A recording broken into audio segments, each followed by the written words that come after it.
tambah lagi. Tak boleh tak beritahu ya. Assalamualaikum warahmatullahi wabarakatuh. Alhamdulillahi rabbil alamin. Wassalatu wassalamu ala asyrafil mursalin wa ala alihi wa ashabihi ajma'in. Subhanaka la ilma lana illa ma 'allamtana innaka antal alimul hakim. Rabbi shrah li sadri wa yassir li amri wahlul 'uqdatam min lisani yafqahu qawli wa ma taufiqi illa billah alaihi tawakkaltu wa huwa rabbul 'arsyil 'azim. Yang berbahagia tuan-tuan dan puan-puan sekalian, alhamdulillah hari ini kita dapat bertemu lagi di dalam kuliah kita untuk kita membaca hadis-hadis Nabi sallallahu alaihi wasallam. Tuan-tuan, puan-puan kena ingat kita mai duduk dalam majlis ilmu adalah suatu ibadat yang mana disifatkan majlis ilmu itu sebagai taman-taman syurga.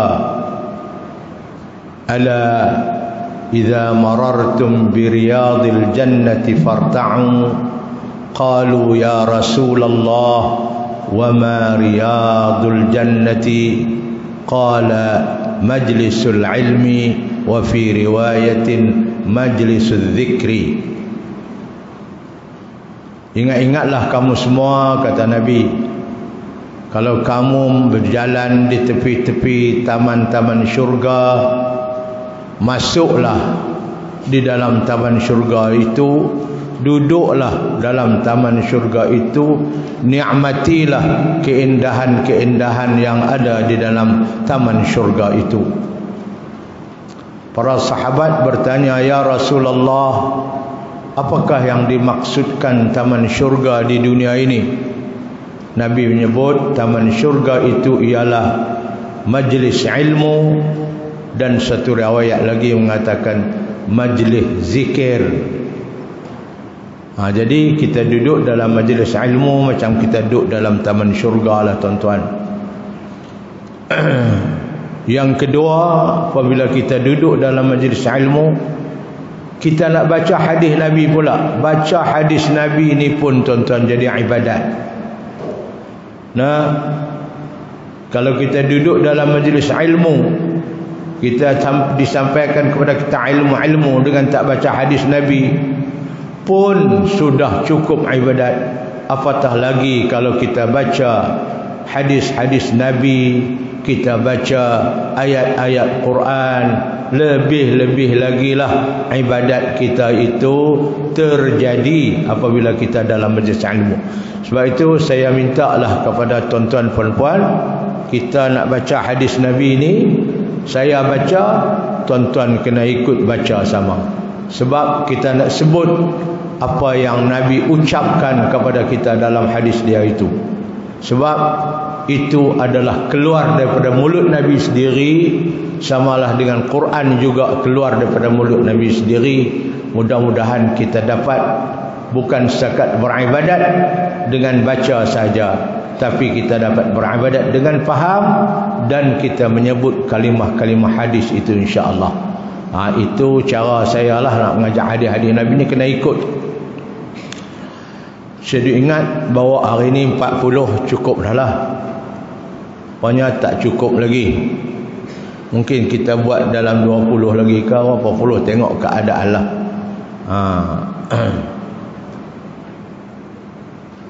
Tuan-tuan puan-puan sekalian, kita nak baca dulu doa sembahyang duha. Ikut saya. Allahumma inna ad-duhaa duhauka wal bahaa bahauka wal jamala jamaluka, wal quwwata quwwatuka, wal qudrata qudratuka, wal ismata ismatuka. Allahumma in kana rizqi fis samai fa anzilhu, wa in kana fil ardi fa akhrijhu, wa in kana mu'siran fayassirhu, wa in kana haraman fatahhirhu, wa in kana ba'idan faqarribhu bihaqqi duhaika wa bahaika wa jamalika wa quwwatika wa qudratik. Atini bima ataita ibadaka as-salihin. Rabbi ighfirli warhamni wa tub alayya innaka antat tawwabur rahim. Yang ini kita sudah bagi 2 kali dulu. Mula-mula kita tu saya sudah bagi doa semayang duha ini. Saya ingat puan-puan sudah hafal dah kot. Kaduk di kertas ya lagi. Kalau siapa yang tak dapat lagi, boleh mai ambil kat saya, ada sikit lagi hak saya betul setiap. Mai orang perempuan seorang tolong ambil, orang lelaki seorang, nak bagi seorang sikit doa ni. Tolong beda kepada kawan-kawan yang tak dapat lagi.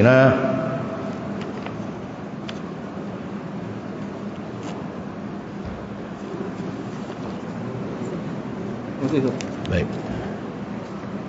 Ambil dulu, kita baca sekali lagi. Kemudian saya ijazahkan untuk kita amalkan dia.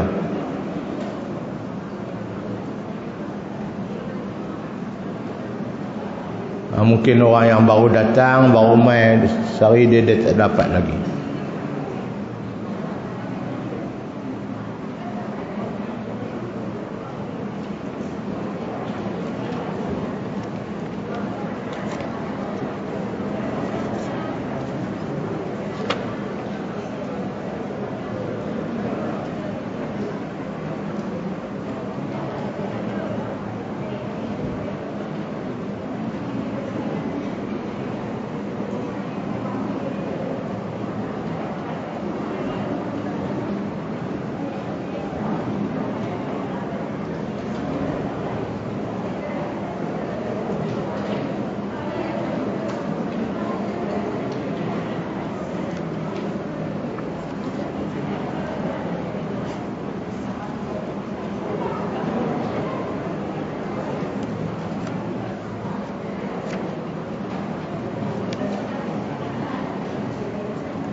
Sudah dapat semua.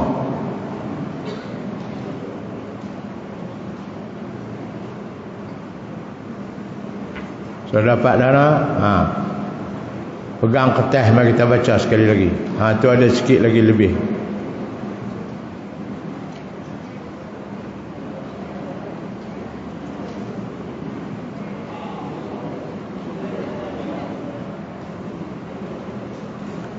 Baca sekali lagi. Allahumma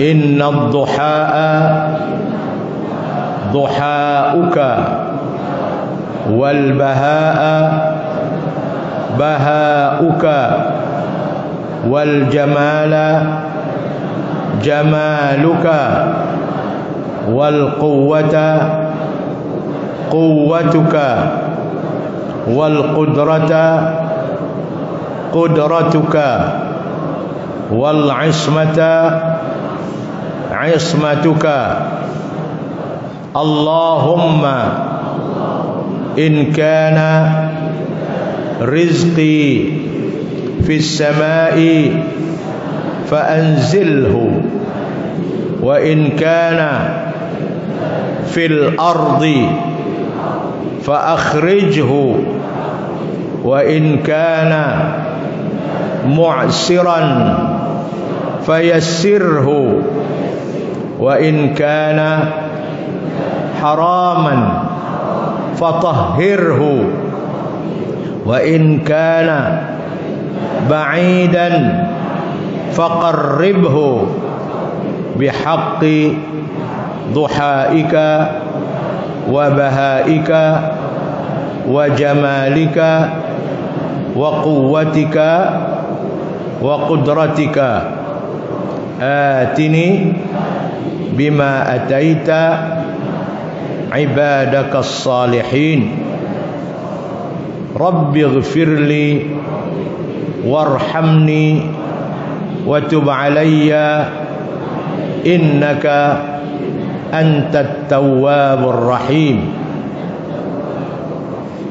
Alhamdulillah, saya ijazahlah doa duha ini untuk tuan-tuan puan-puan sekalian membacanya insya-Allah. Cuba tengok sekali, saya nak bubuh makna lebih kurang lah. Allahumma ya Allah, inna duhaa, sesungguhnya waktu duha ini kita baca lepas mayang duha ni, sesungguhnya waktu duha ini, duhauka adalah waktu duhamu ya Allah. Siapa pun tak boleh buat waktu duha ni, yang mencipta waktu duha adalah Allah. Wal bahaa, keceriaan, ceria ni, waktu ni nampak segar aja dengan udara lah, dengan cahaya tu mana baha, keceriaan itu. Bahauka adalah keceriaanmu ya Allah. Wal jamala, dan sesungguhnya kecantikan itu, jamaluka adalah kecantikanmu ya Allah. Hak cantik pun Allah buat. Wal quwwata, dan kekuatan itu, quwwatuka adalah kekuatanmu ya Allah.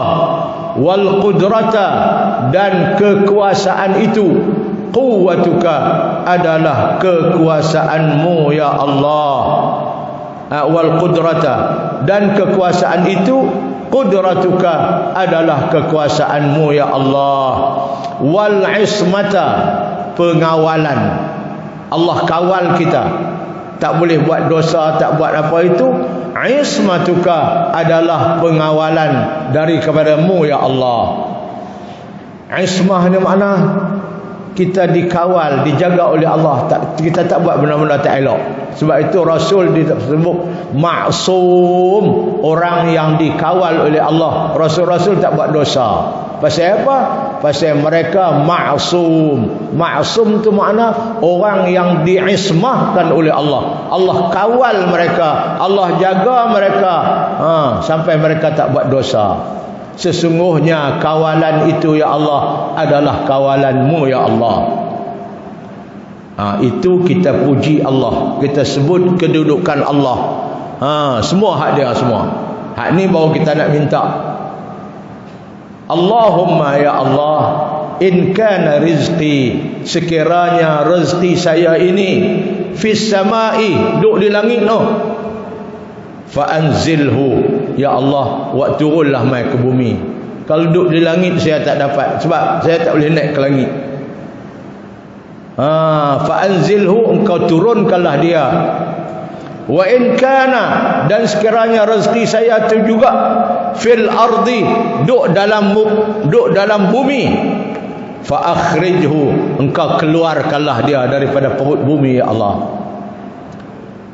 Wa in kana mu'siran, kalaulah rezeki saya itu mu'siran, susah nak dapat, fayassirhu, engkau permudahkanlah dia ya Allah. Wa in kana haraman, kalau sekiranya rezeki saya itu haram, tak cuci, fatahhirhu, maka engkau sucikanlah dia ya Allah, jadikanlah dia halal ya Allah. Allah.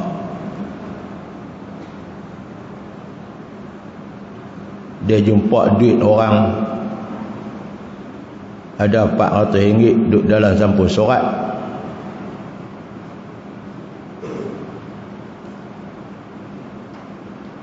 Dia ambil bola paket dia. Bukan duit dia, duit orang. Haram tak? Haram. Dia ambil kat dia. Duk Ustaz, tuan duit tu mai. Hak ambil duit tu bukan orang muda macam tua lah. Dia main-main, dia kata, pakcik tak nampak sampul surat ada duit dalam tu hak saya. Ha, ada, ni aku ambil kat aku. Haram lah. Lagi ni pakcik pakcik ada duit, aku pun tak ada duit, ambil kat pakcik lah. Ha, jadi halal balik. Ha, tu makna, kalaulah rezeki aku tu dapat cara haram, engkau sucikan dia. Tuan duit tu main bagi kat dia. Saya memang nak cari orang susah nak bagi duit ni pakcik, tapi saya tertinggal atas ni, nak buat ke mana? Nak pakcik ambil kat pakcik lah. Allah. Itu makna sekiranya rezeki aku ini haram, engkau sucikan dia ya Allah, jadikan dia halal. Wa in kana ba'idan, dan sekiranya rezeki aku itu ba'idan, duk jauh, faqarribhu, engkau perdekat mai ya Allah. Bihaqqi, dengan kemuliaan, dengan bihaqqi makna dengan kemuliaan, duhaika, waktu duhamu, wa bahaika, dan keceriaanmu, wa jamalika, dan kecantikanmu, wa quwwatika, dan kekuatanmu, wa qudratika, dan kekuasaanmu. Atini ya Allah, berikanlah kepada aku, bima ataita ibadaka salihin, dengan nikmat-nikmat yang engkau telah berikan kepada hamba-hambamu yang saleh. Nikmat apa? Nikmat kesejahteraan dunia dan akhirat. Allah bagi kepada hamba dia saleh, kat nabi-nabi, kita minta hak tu juga Allah bagi kat kita. Apa yang dia bagi kepada hamba dia baik-baik, kita minta hak tu buat mai kat kita. Tapi kalau apa yang Allah bagi kepada hamba dia jahat-jahat, kita tak mau. Kita minta hak baik yang Allah bagi kepada hamba-hamba dia yang baik, yang saleh-saleh. Rabbi ghafirli, ya Allah, kalaulah saya ni ada buat dosa, ighfirli, ampunlah dosa saya.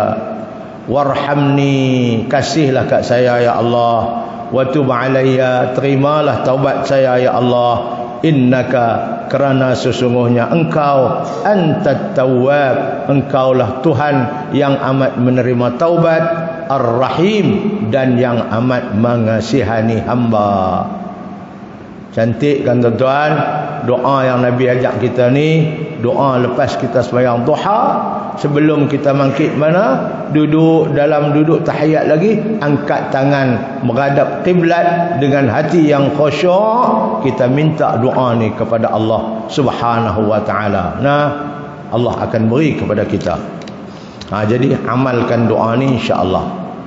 Insya-Allah saya akan try buat tengok terjemah makna dia dalam bahasa Melayu, dan saya akan buat lain, tempek di belakang. Di depan hak Arab, di belakang hak Melayu. Jadi saya nak buat dalam keteh-keteh yang berkala-kala lah kot, saya buat pula, dan saya nak eliminate semua untuk kita boleh pegang. Kalau ayat tangan kita ada ayat pun dia tak ni. Tapi hak tu kena duit lah. Hak ni bagi free je. Hak tu duit, nanti saya nak tengok berapa duit kita letak tuan tu, main ambil buh duit dalam tabung tu. Nak bubuh tak mau pun tak apa, kita letak itu. Nah, kita akan buat dalam kertas yang paling cantik, dan maknanya saya akan cuba tulis maknanya di belakang ni dalam tulisan Jawi, bukan Rumi, dalam tulisan Jawi, sebab Generasi yang tua-tua tu dia tak boleh baca Rumi, dia kena baca Jawi. InsyaAllah. Kalau dan kita buat mai sekali lagi tu, kuliah kita sekali lagi insya-Allah.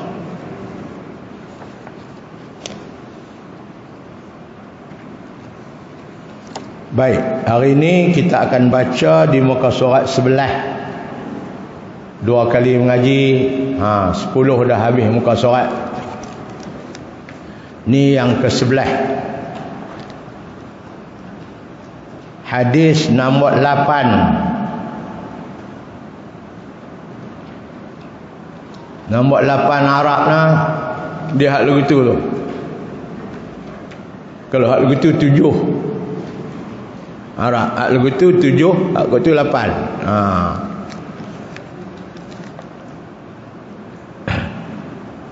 Hak lagu ke atas tu 7. Hak kangkang ke bawah tu 8. Wa anhu, ikut wa anhu wa an ibni Umar radhiyallahu anhum annahuma sami'a Rasulullah sallallahu alaihi wasallam yaqulu ala a'wadi minbarih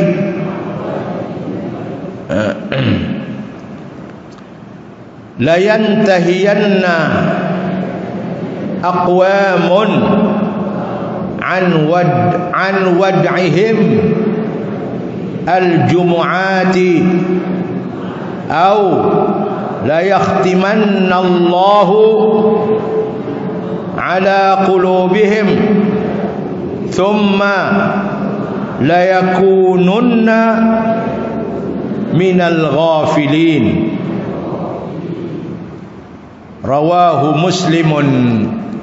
Hadis ni ada dalam kitab Imam Muslim. Imam Muslim tinggal kepada kita suatu kitab yang dia mati dalam abad yang kedua Hijrah, dah 1000 tahun lebih dah. Dia tinggal kepada kita akan kitab. Dalam kitab dia itu ada hadis ni. Dalam kitab dia tu ada lebih kurang 7,000 lebih hadis. Ni satu daripadanya. Hadis Nabi yang diriwayatkan oleh 2 orang sahabat. Hadis ni ada dalam kitab Imam Muslim. Imam Muslim ambil hadis ni daripada guru-guru dia sampai dia muatkan dalam kitab dia. Allah. Siapa yang riwayat hadis ni? 2 orang sahabat. Seorang Abu Hurairah, seorang lagi anak Sayyidina Umar. Anak Sayyidina Umar bin Khattab, nama dia Abdullah.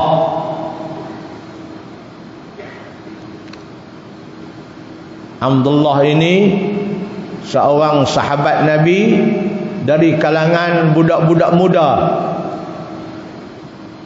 Masa Nabi wafat, umur dia baru 20 lebih saja.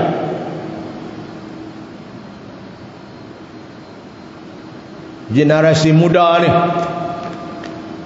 Abdullah bin Abbas, Abdullah bin Umar, Abdullah bin Zubair, Anas bin Malik, Bara' bin Azib, semua ini sahabat-sahabat Nabi dari kalangan anak muda. Dia inilah riwayat hadis ni bersama dengan Abu Hurairah. Apa Nabi kata? Ada di antara masyarakat pada ketika itu suka tinggal sembahyang jemaat. Macam lah juga. Orang pergi sembahyang jemaat, dia tak pergi. Tapi kalau pergi makan kenduri, dia awal pada orang lain. Hampas juga. Bukan orang perempuan tak pergi sembahyang jemaat, biasalah. Orang laki-laki. Hari Jumaat tak pi sembahyang Jumaat. Hari Sabtu dia hak awal lagi duduk di merkit ikan. Nabi kata ke orang ni, Nabi kata, hendaklah mereka ini tinggal perangai tu. Tinggal perangai yang suka tinggal sembahyang Jumaat tu, tinggal buang perangai tu. Sikap perangai budaya tak pi sembahyang Jumaat tu tinggal buang.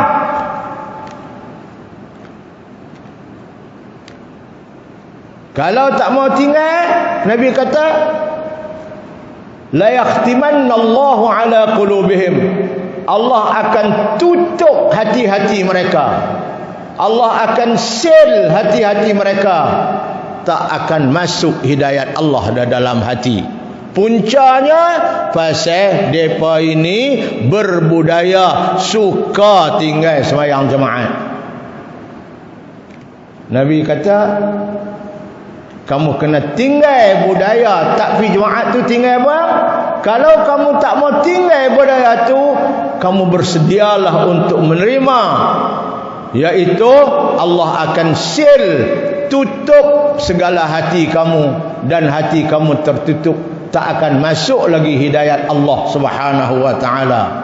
Dan lepas itu kamu semua akan disenaraikan sebagai orang-orang yang lalai daripada Allah, yang lalai daripada akhirat. Lah pilih nak hak mana? Nak tinggal sembahyang Jumaat kah? Nak kena seal hati kah? Ni hadis ni. Hadis riwayat Abu Hurairah dan Abdullah bin Umar. Annahuma, mereka berdua, siapa? Abu Hurairah dan Abdullah bin Umar, sami'a, mereka mendengar Rasulullah sallallahu alaihi wasallam yaqul, Nabi bersabda. Nabi sabda ni masa mana ni? Ala a'wadil mimbari, ketika Nabi berada di atas mimbar. Ni dalam khutbah Jumaat lah ni. Nabi kata ni, yang dua sahabat ni dengar ni, Nabi duk berkhutbah atas mimbar hari Jumaat. Nabi kata apa? La yantahiyanna aqwamun, hendaklah meninggal oleh segolongan daripada orang ramai. Ada sekumpulan segolongan orang ramai ini, hendaklah mereka itu tinggal budaya an wada'ihinnal jumu'at, budaya mereka tak pi sembahyang Jumaat, tinggal bang. Segolongan daripada orang ramai yang beragama Islam ni tinggalkan budaya yang tak pi sembahyang Jumaat tu, tinggal bang, Nabi kata. Ataupun kalau tak mau tinggal, kalau tidak, la yakhtimannallahu ala qulubihim, kalau tidak Allah akan menutup rapat hati-hati mereka. Allah tutup rapat, seal hati-hati mereka, dan seterusnya mereka tidak dapat menerima hidayat Allah. Nak terima lagu mana? Hidayat Allah ni masuklah hati. Hati kena seal dah. Pintu-pintu hati tutup rapat dah. Lah pilih hak mana? Nak mau tutup pintu hati kah? Nak pergi sembahyang Jumaat. Apabila Allah dah tutup pintu hati mereka, summa yakunanna minal ghafilin, kemudian mereka itu semua akan jadi orang-orang yang lalai daripada akhirat, lalai daripada Allah, lalai daripada segala-gala yang dijanjikan oleh Allah. Dengan hadis ni kita fahamlah bahawa Nabi marah sangat kalau ada orang-orang lelaki yang mukallaf Muslim ini tak pi sembahyang Jumaat, tak pi kerana sakit, okey, tapi tak ada pasal ni yang tak pi ni. Maksud hadis daripada Abu Hurairah dan juga Ibnu Umar radhiyallahu anhum. Ibnu Umar tu anak Umar, namanya Abdullah, bahawa kedua-duanya telah mendengar Rasulullah sallallahu alaihi wasallam bersabda ketika baginda membaca khutbah Jumaat di atas mimbar. Apa Nabi kata? Mudah-mudahan, Nabi doakan, orang ramai tidak terus menerus suka meninggalkan sembahyang Jumaat. Mudah-mudahan tanpa uzur. Tanpa uzur. Nescaya Allah akan menutup ke atas hati-hati mereka daripada menerima kebenaran. Kalau dia tinggal juga, Allah akan tutup hati mereka, tak boleh terima kebenaran dan kebaikan yang dikehendaki oleh agama. Kemudian jadi apa? Maka jadilah mereka golongan orang-orang yang lalai.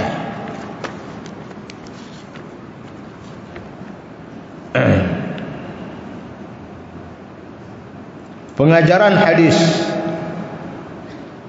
orang-orang yang sengaja meninggalkan sembahyang fardu Jumaat tanpa uzur syar'i. Uzur syar'i ini uzur yang syarak kira sebagai uzur. Sakit ke, tu kira uzur lah. Tapi kalau buat-buat uzur aja tu bukan uzur syar'i. Uzur syar'i ini uzur yang diluluskan oleh agama. Sakit ataupun sibuk sampai orang sakit tapi dia kena duduk di hospital dan sebagainya, itu dia panggil uzur syar'i.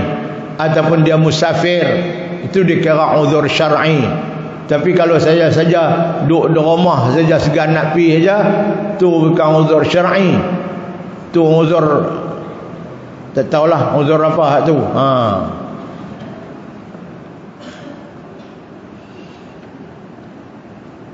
Orang yang sengaja meninggalkan sembahyang fardu Jumaat tanpa uzur syar'i akan ditutup oleh Allah pintu hati mereka, wal'iyazubillah, dari mudah menerima kebenaran dan kebaikan terhadap agama. Dia tak boleh terima pasal hati dia ditutup. Orang habaklah ke mana pun dia tak terima.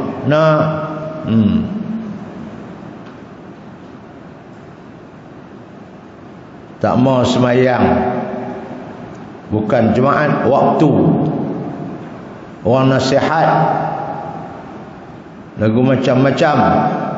Mayang lah Pak Long, tua dah Pak Long, mak berapa dah.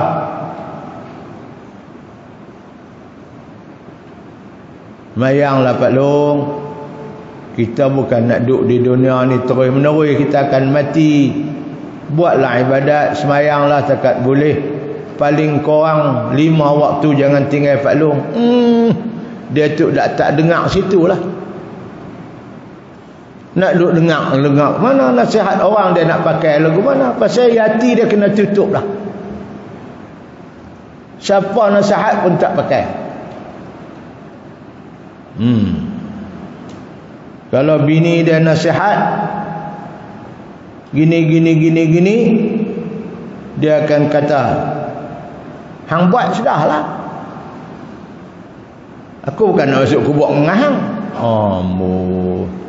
Ada tuan-tuan puan-puan orang lelaki-lelaki lagu tu. Bini nasihat lagi, dia tengok dah tua, tak mau sembahyang. Dia jawab balik, dia kata, "Amboi.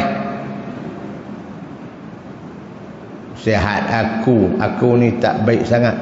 Awak hantar nikah dengan ustaz."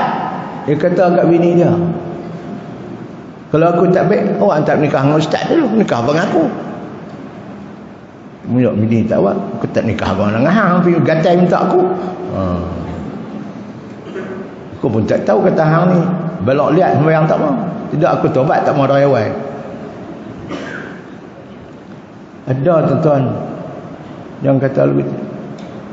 Bini nasihat dia kata, kubur masing-masing, bukan nak duduk sekali. Nasihat lagi dia kata, yang awak tak nikah dengan ustaz, nikah aku buat apa? Allah.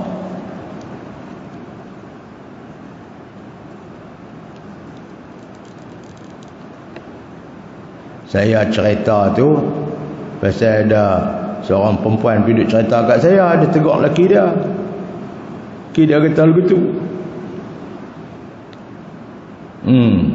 Nukuk diang lah. Lo start tak tahu ada kot begitu pun. Lo start pun sekarang lo start baik semua kot.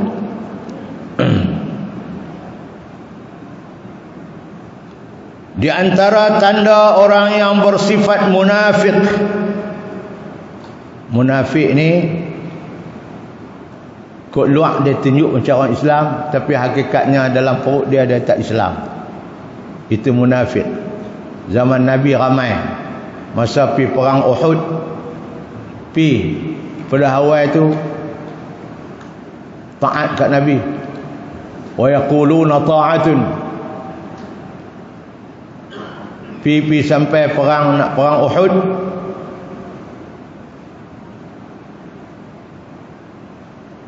depa 300 orang lebih balik tuang, tinggal Nabi dengan sahabat-sahabat yang betul-betul beriman. 300 lebih ni adalah orang munafik yang duduk di Madinah. Dia tunjuk kata depa tu orang Islam, orang Nabi, tapi apabila sampai medan peperangan, dia balik, ketua dia ajak balik iaitu Abdullah bin Ubay bin Salul. Ni ketua munafik zaman Nabi.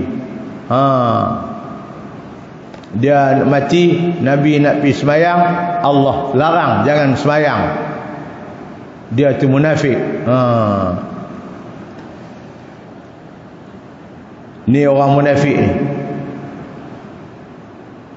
Di antara tanda-tanda orang bersifat munafik ialah mereka yang banyak berbuat maksiat dengan meninggalkan yang wajib dan berbuat yang haram. Ni tanda munafik. Kalau hak haram, lambat siang ya. Kalau hak wajib, tinggal berkalang pukang. Kalau dia buat hak wajib pun pasal dia nak ra'i orang. Ini tanda-tanda munafik. Wal'iyazubillah, Allah sebut dalam Quran, innal munafiqina fid darkil asfali minan nar. Sesungguhnya orang-orang munafik itu mereka akan ditempatkan di akhirat kelak di tingkat yang paling bawah sekali api neraka. Paling bawah sekali. Tingkat 7 tu, dekat dengan api tu. Hak atas sekali orang Islam yang banyak buat maksiat. Timbang-timbang, tengok-tengok, dosa lebih berat pada pahala. Hak tu masuk neraka. Tapi duduk tingkat atas, taklah apa panas sangat, duduk pun tak lama. Dia rebus sampai cukup dah habis. Kemudian dia bawa keluar daripada neraka, buat masuk syurga pula pasal dia beriman. Nak masuk syurga, dimandi dulu satu sungai dekat dengan syurga, namanya Nahrul Hayah. Ada kata riwayat Nahrul Hayah. Nahrul Hayah makna sungai hidup. Nahrul Hayah maknanya sungai malu. Sungai hidup sebab dia duduk dalam neraka lama dah. Nak bagi dia hidup semula segak balik, pergi mandi dalam sungai itu dulu, dia mai kesegaran balik macam dia hidup semula, maka dimasukkan dia dalam syurga untuk menikmati nikmat syurga. Tapi kalau awak mai terus daripada neraka masuk, mungkin dia adalah sedikit benda. Itu namanya Nahrul Hayah, sungai untuk kembalikan kehidupan yang segar. Ada juga ulama kata Nahrul Haya, sungai malu. Pasal apa? dia keluar daripada neraka tu, tubuh badan dia yang kena rebus dalam api neraka tu banyak tanu hangui, tanu apa, ada kesan-kesan api neraka. Jadi kalau dia masuk ke dalam syurga, orang syurga tengok-tengok, ni baru mai ni duduk dalam neraka dah tu, tengok tu muka dia tu hangui. Sebab tu Allah suruh malaikat pergi mandi dulu dalam sungai itu supaya dia masuk syurga dia tak ada malu. Orang tak tahu kesan neraka dia tak ada. Pergi mandi-mandi itu habis kesan yang terbakar sana terbakar sini, hangis sana hangis sini itu tak ada. Dia masuk syurga, relax lah. Tidak orang syurga kenal kata dia ni baru mai daripada neraka. Pasal apa? Pasal ada bekas-bekas neraka. Sebab tu dimandi supaya hilanglah perasaan malu dia. Sebab tu dinamakan Nahrul Haya, sungai untuk menghilangkan malu. Baru masuk syurga. Ni duduk tingkat atas tu orang-orang mukmin, beriman dia, tapi dosa banyak. Kemudian tingkat bawah sikit orang-orang Nasrani, orang Kristian. Tingkat bawah Yahudi semua, Majusi semua. Bawah sekali tu dekat dengan api tu orang-orang munafik ni. Dia berpora-pora duduk sama orang Islam, tunjuk kata dia Islam, kemudian sebenarnya dalam hati dia tak beriman pun kepada Allah. Ni tanda orang munafik, banyak buat maksiat, tinggal benda wajib.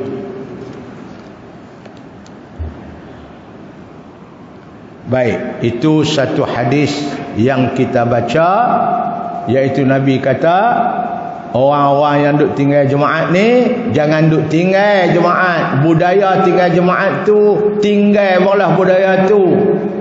Talak 3 bang budaya tu. Kalau tak ada uzur syar'i, pi semayang. Kalau tidak, terimalah balasan Allah, iaitu Allah tutup hati mereka dan mereka tidak boleh menerima hidayat Allah, tidak boleh menerima kebaikan-kebaikan dan nasihat-nasihat yang berguna, sebab hati mereka sudah ditutup. Hadis yang ke-9, wa an ibni Umar, bacalah kan orang tinggi. Wa an ibni Umar radhiyallahu anhuma anna Rasulullah sallallahu alaihi wasallam yaqul idza jaa ahadukumul jumu'ata falyaghtasil. Ini hadis yang ke-9, riwayat anak Sayyidina Umar juga, iaitu Abdullah bin Umar radhiyallahu anhuma. Anhuma ni kita abang itu, kalau anak pun sahabat, ayah pun sahabat, disebut radhiyallahu anhuma. Kalau anak aja sahabat, ayah tak sahabat, dia sebut radhiyallahu anhu. Kalau dua-dua beranak tu sahabat dua-dua, radhiyallahu anhuma. Sayyidatina Aisyah binti Abu Bakar radhiyallahu anhuma. Sebab Sayyidina Aisyah pun sahabat Nabi, malah isteri Nabi. Abu Bakar pun sahabat Nabi. Anhuma. Kalau Aisyah seorang saja, anha. Kalau Abu Bakar seorang saja, anhu. Itu istilah. Abdullah bin Umar riwayat hadis daripada Nabi, dia kata apa? Anna Rasulullah sallallahu alaihi wasallam, Nabi telah yaqulu, bersabda, idza jaa ahadukumul jum'ah, apabila akan datanglah seorang kamu ke semayang Jumaat. Kalaulah seseorang kamu itu nak pi semayang Jumaat, dia kena buat apa? Falyaghtasil, mandilah dulu, supaya pi dalam keadaan bersih, pi dalam keadaan segar. Ni balik-balik daripada market duk jual ikan, buang-buang baju market, pakai baju pi sembahyang Jumaat terus. Boleh, tapi tak elok. Nak pi makan kenduri dia boleh mandi dulu, tapi nak bayang Jumaat tak mandi. Saya ingat Nabi bercakap ni, zaman Nabi, budaya orang Arab yang duduk di padang pasir apa semua, susah nak mendapat air nak mandi. Sebab tu Nabi kata lagu ni. Tapi kita orang-orang Melayu, khususnya di Malaysia ni, saya ingat benda ini dia tak jadi satu benda yang pelik lah. Sebab setiap kali kita nak pergi sembahyang Jumaat tu memang kita mandi. Itu budaya tu kira okey lah tu. Budaya kita, adat kita itu memang bertepatan dengan kehendak Nabi. Tapi Nabi bercakap ni, 1000 tahun lebih dulu ni, budaya orang Arab yang duduk dengan unta, yang duduk dengan kambing, yang duduk dengan lembu, yang duduk di padang pasir, nak mandi pun susah, nak dapat air. Tapi namun demikian Nabi kata, kalau nak pergi sembahyang Jumaat, mandi dulu, bersihkan dulu badan kamu, supaya kamu pergi nak duduk beramai-ramai. Lebih-lebih lagi nak duduk di dalam masjid rumah Allah, nak dengar khutbah, maka bersihkanlah pakaian kamu. Itu Islam. Ad-dinun nazafah, agama itu adalah bersih, Nabi kata. Ini jadi mandi hari Jumaat itu adalah suatu tuntutan agama, dan ianya adalah disunatkan. Orang tanya, kalau orang tak pergi sembahyang Jumaat, seperti orang perempuan, sunatkah juga nak mandi hari Jumaat ni? Dia bukan nak pergi sembahyang Jumaat, duduk di rumah. Ya, hukumnya sunat mandi, niat mandi sunat Jumaat, dapat pahala.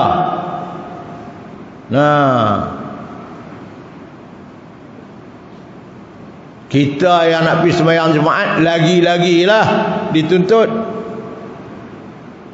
Mandi hari Jumaat itu sebagai satu ibadat yang dituntut pada hari Jumaat. Sebagaimana hari Jumaat dituntut baca surah Kahfi, surah Yasin. Laki-laki perempuan pun tak kira. Begitu jugalah mandi hari Jumaat dituntut lebih-lebih lagi kepada orang yang nak pergi sembahyang Jumaat. Yang tak pergi pun dituntut juga mandi hari Jumaat dengan niat mandi sunat hari Jumaat. Daripada Ibnu Umar radhiyallahu anhuma bahawa Rasulullah sallallahu alaihi wasallam bersabda, sekiranya seorang di antara kamu semua hendak menunaikan sembahyang Jumaat, maka hendaklah ia mandi sunat berlebih dahulu.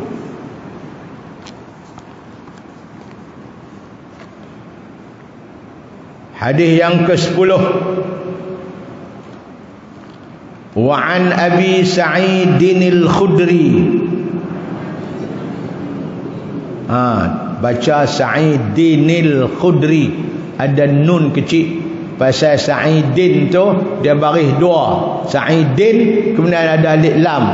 Kalau baris dua jumpa dengan alif lam, kena baca dengan nun kecil. Sa'idin al-Khudri, an Abi Sa'idin al-Khudri radhiyallahu anhu anna Rasulullah sallallahu alaihi wasallam ghaslul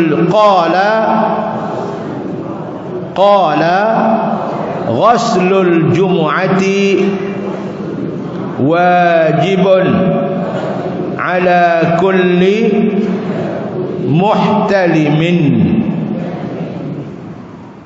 Ini Abu Sa'id pula riwayat satu hadis Nabi sallallahu alaihi wasallam juga mengenai dengan mandi hari Jumaat.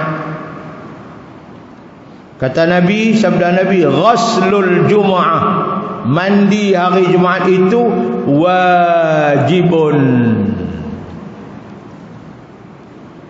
Di sini Imam Nawawi ada syarah wajibun, di situ maksudnya sangat-sangat dituntut. Bukan hak wajib, kalau tak buat berdosa buat dapat pahala, bukan hak tu.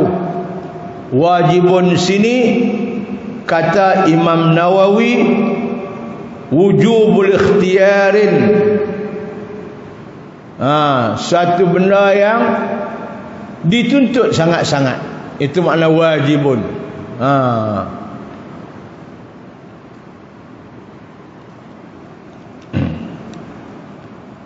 Samalah dengan kita kata orang Melayu,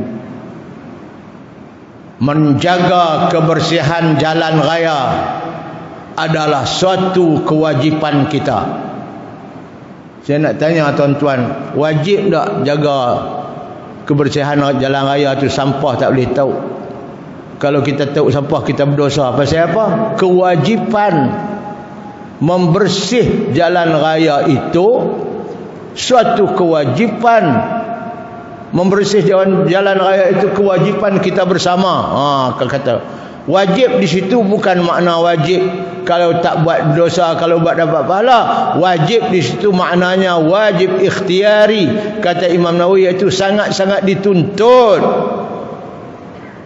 Itu makna wajib ikhtiari. Wajib ikhtiari. Di situ, di sini pun begitu juga. Mandi hari Jumaat itu wajib. Wajibun itu wajib, maknanya wajib ikhtiari, makna sangat-sangat dituntut. Mandi hari Jumaat itu sangat-sangat dituntut ala kulli muhtalimin, ke atas setiap orang yang baligh. Baligh ni orang yang cukup umur lah. Jadi mandi hari Jumaat itu sangat-sangat dituntut ke atas orang-orang yang baligh. Orang baligh ni lah yang nak pergi sembahyang Jumaat. Itu Imam Nawawi dah syarahlah dalam hadis ni. Kalau kita baca ngaji Arab saja, kita tak tengok syarah, kita kata wajib lah. Lepas tu mandi hari Jumaat tu wajib. Hang tak mandi, hang dosa. Tak. Sangat-sangat dituntutnya. Sebab sangat-sangat dituntut, kita kata sunat muakkad lah. Sunat muakkad, sangat-sangat dituntut. Sunat yang sangat-sangat dituntut, dekat-dekat dengan wajib lah. Itu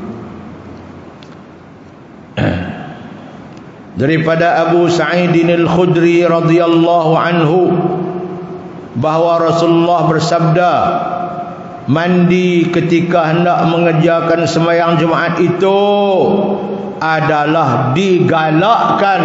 Tu sangat-sangat dituntut tu, digalakkan ke atas orang yang sudah baligh. Hak tak baligh pun dituntut juga, tapi hak baligh ni sangat-sangat dituntut pasal dia nak pergi sembahyang Jumaat. Hadis 11, wa an Samurata radhiyallahu anhu qala qala Rasulullah sallallahu alaihi wasallam, man tawadda'a yawmal jum'ati fabiha wa ni'mat, wa man ightasala fal ghuslu afdalu.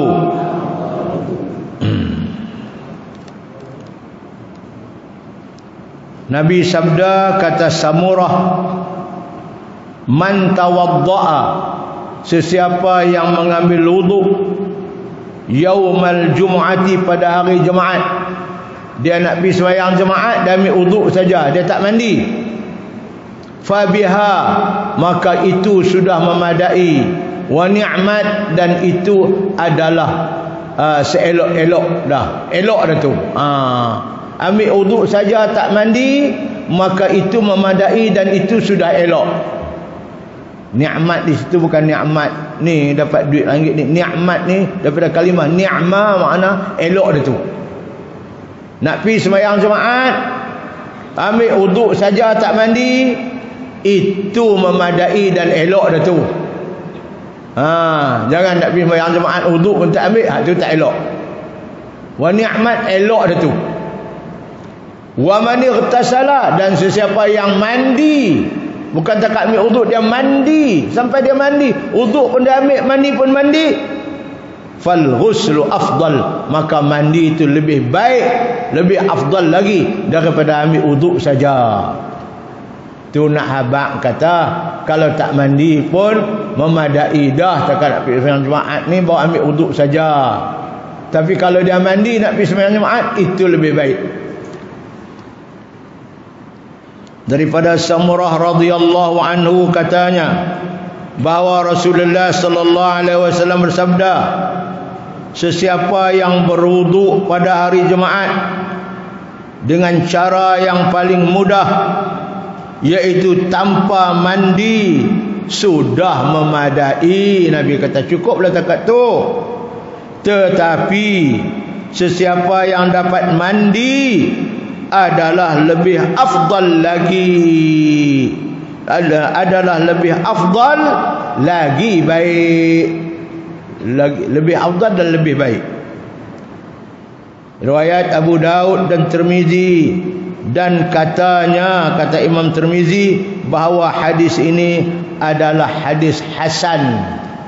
Hadis hasan ni mengikut ulama hadis, dia punya kedudukan martabat dia rendah sikit pada hadis sahih, tapi tinggi daripada hadis dhaif. Nombor satu sekali hadis sahih, kemudian hadis hasan, hadis dhaif. Hadis hasan ni kata Imam At-Tirmizi, hadis ni hadis hasan ni, hadis yang nombor 11 ni. Kemudian kitab kita ni dihimpun semua daripada hadis 9, 10 ke 11. Pengajaran dah ambil 3 hadis tu. Apa pengajaran? Sebab tu hadis 9 tadi tak ada pengajaran hadis. Hadis 10 pun tak ada, dia setakat bagi maksud terjemahan saja. Hadis 11 pun tak ada, dia kumpul 3 hadis tu, dia buat pengajarannya sekali, sebab tajuknya sama, itu mandi hari Jumaat. Pengajaran hadis 9, hadis 10 dan 11. Satu, adalah digalakkan kepada setiap orang Islam mandi sunat pada hari Jumaat, lebih-lebih lagi mereka yang mahu mengerjakan sembahyang Jumaat, lebih-lebih lagi. Sebab itu hatta nak pergi sembahyang Jumaat pun sunat juga mandi. Mandi ketika hendak pergi ke masjid adalah afdal serta dituntut. Afdal makna apa? Lebih baik. Afdal itu makna lebih baik. Dua, walau bagaimanapun bagi mereka yang ada masalah. Apa dia masalah?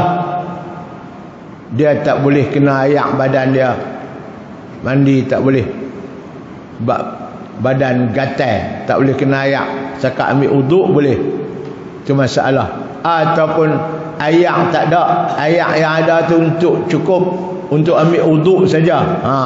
Ni masalah. Kita tak ada lah masalah ayak ni, kecuali orang potong pasal tak bayar bil ayak tu. Ni masalah ni. Masalah dia, imma dia kulit dia tak boleh kena ayak, ataupun air tak ada, cukup untuk ambil uduk saja. Walau bagaimanapun bagi mereka yang ada masalah, memadai dengan mengambil wuduk sahaja sebelum menuju ke masjid. Pasal apa tak mandi? Masalah ustaz, awak, badan saya tak boleh kena air. Ketiga, sesungguhnya Allah Subhanahu wa taala sangat mengasihi hamba-hambanya yang sentiasa menjaga kebersihan lahir dan batin. Kebersihan zahir ni hak ni lah, luar ni, badan lah, apa semua, kain baju kah. Hak batin tu hak dalam tu, hati tu biar bersih. Ni mau tengok baju megelip setrika, hati macam jemuan, jekat hati. Tak mau. Kita orang Islam, luar dalam mesti bersih. Sentiasa menjaga kebersihan lahir dan batin, meliputi semua keadaan dan masa. Dalam semua keadaan kita bersih zahir dan batin kita. Kita susahkah, kita senangkah, kita ada pangkatkah, kita tak ada pangkatkah, kita ketuakah, kita kulikah, kita mudakah, kita tuakah. Itu semua dalam keadaan itu hati mesti bersih luar dalam. Badan kita, tubuh badan kita mesti bersih luar dalam. Itu semua keadaan dan semua masa mana pun kita kena bersih. Ni duduk di Mekah aja bersih. Mata pun tak tengok ke atas. Balik-balik mai Ustaz ni tak pernah tengok ke bawah, duduk atas street.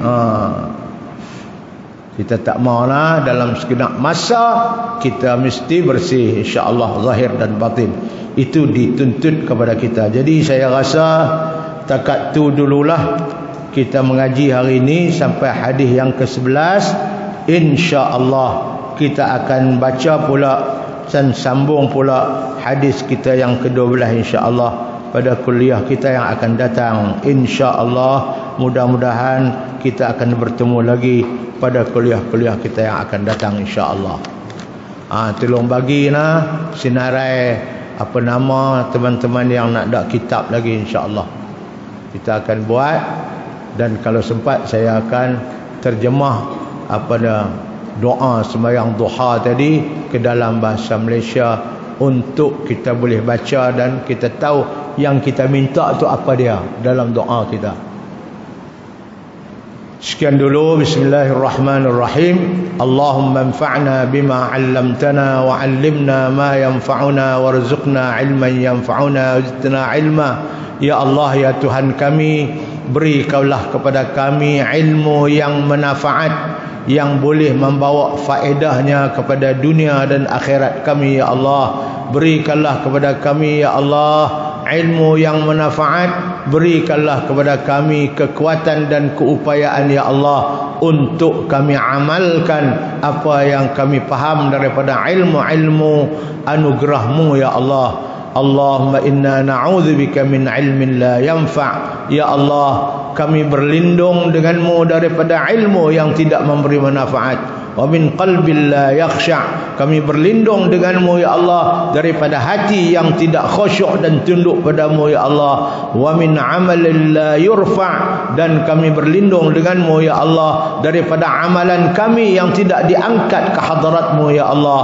Wa min du'a'in la yusma'. Dan kami berlindung denganmu ya Allah daripada doa kami yang tidak dimakbulkan. Rabbana atina fid dunya hasanah. Allahumma ighfir lana dhunubana wa liwalidayna warhamhuma kama rabbayana shighara. Ya Allah, Engkau ampunkanlah dosa-dosa kami ya Allah, dan dosa ibu dan ayah kami ya Allah. Kasihanilah mereka berdua ya Allah sebagaimana mereka mengasihani kami. ketika kami kecil-kecil dahulu ya Allah. Rabbana atina fid dunya hasanah wa fil akhirati hasanatan wa qina adzaban nar.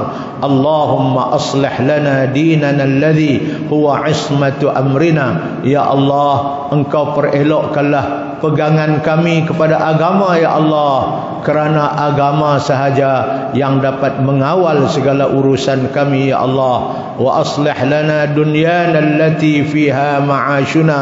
Ya Allah, Engkau perelokkanlah urusan dunia kami ya Allah, kerana di sinilah tempat kami akan meneruskan kehidupan ya Allah.